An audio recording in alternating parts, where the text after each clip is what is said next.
Hello, my name is Richard Wood. It's the 3rd of November 2013. I'm going to quickly summarise what happens in the global financial markets in the week just gone and take a look at the coming week ahead. In the last week, the US Central Bank left interest rates and its asset purchase target levels unchanged.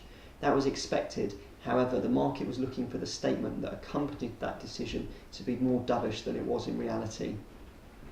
As such, the market's now adjusted its expectation of when the Fed might begin to taper its asset purchase scheme. This time last week, people were talking about March 2014 as being the earliest date the Fed could taper. Now people are talking about December 2013 to March 2014.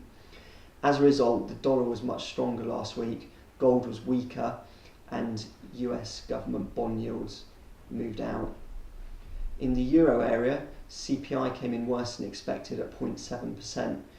There's a real risk now that if the policymakers don't act, the euro area could enter a deflationary period. The ECB will be very keen to avoid that happening, so there's a better chance now than there was this time last week of a rate cut at the ECB meeting either this week or in their December meeting.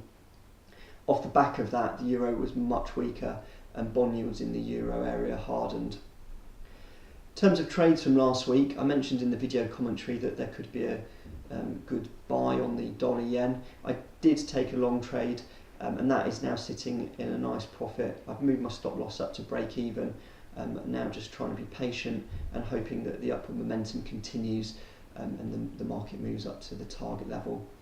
The weekly strategy that I'm just demo trading as an experiment is not working out quite as well. All open positions from last week got stopped out. Looking at trade ideas for the week ahead, from a fundamental perspective, the potential earlier tapering from the Fed and potential interest rate cut in the euro area could see investors moving their money from US stocks, which have been performing very well, into European stocks. So I'm going to be watching the Stoxx 50, Euro Stoxx 50, to see if I can find a buy signal there, potentially get long on that market.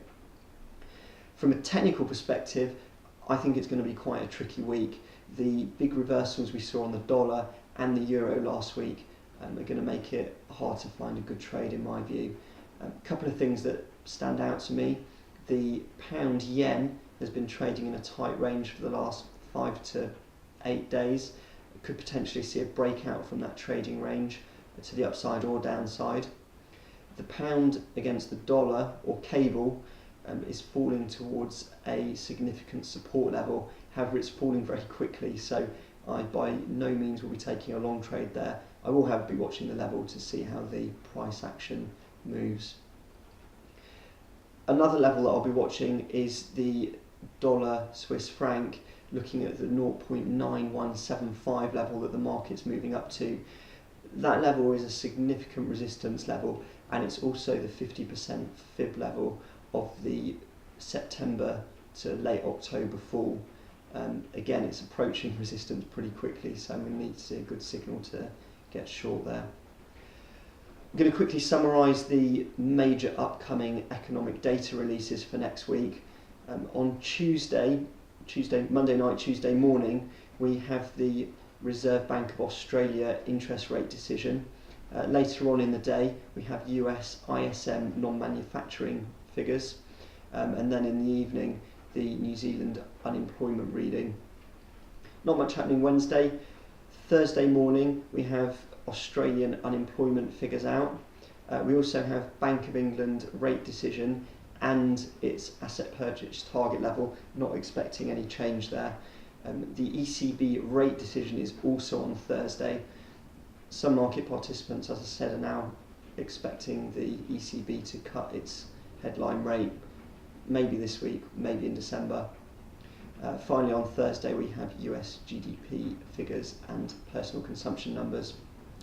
On Friday, we have US non-farm payroll and unemployment figures, generally the biggest market moving event that there is, so keep a close eye on that one. At the same time, we'll get the Canadian unemployment figures, and then very early Saturday morning we have Chinese CPI figures released. Thank you for watching the blog. If you're trading, I hope you have a good week. Best of luck.